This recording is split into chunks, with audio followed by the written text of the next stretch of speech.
الرحمن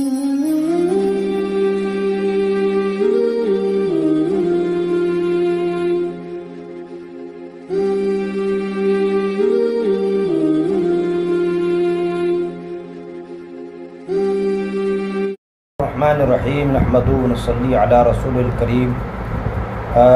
9 ذی الحجہ آنے والا ہے اور اس میں تکبیرات تشریق پڑھی جاتی ہیں۔ یہ واجب ہے سب پر، اور انفرادی نماز پڑھنے والا ہو، جماعت کے ساتھ پڑھنے والا ہو، دیہاتی ہو یا شہری ہو، اور مرد ہو یا عورت ہو، عورتوں پر اور انفرادی نماز پڑھنے والے پر بھی واجب ہے۔ صاحبین کا یہی قول ہے اور اسی پر فتویٰ ہے۔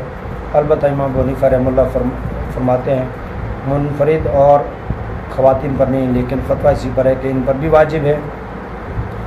اور سب پر 9 ذی الحجہ کی صبح فجر کی نماز کے بعد سے 13 ذی الحجہ 23 نمازوں کے سلام پھیرنے کے فوراً بعد تکبیرات تشریق ایک دفعہ کہنا واجب، اس سے زیادہ نہیں ہے۔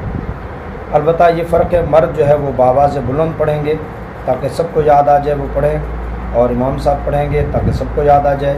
البتہ خواتین جو ہے وہ ذرا آہستہ پڑھیں گے، پست آواز میں پڑھیں گے۔ تو یہ میسج سب تک پہنچا دے تاکہ اس پر عمل ہو جائے، اور بہت سارے لوگوں کو معلوم نہیں ہے۔ البتہ ہم نے پمفلٹ چھاپنا شروع کی، کافی 2-3 سال سے الحمدللہ آپ لوگوں میں اس بات کا شعور آ رہا ہے۔ تو آپ حضرات سے گزارش ہے کہ اس میسج کو جہاں تک ہو سکے پہنچائیں کہ تکبیرات تشریق واجب ہے ایک دفعہ کہنا سب پر، مرد، عورت اور انفرادی نماز پڑھنے والا ہو یا اجتماعی نماز پڑھنے والا، ہر ایک پر واجب ہے۔ السلام علیکم۔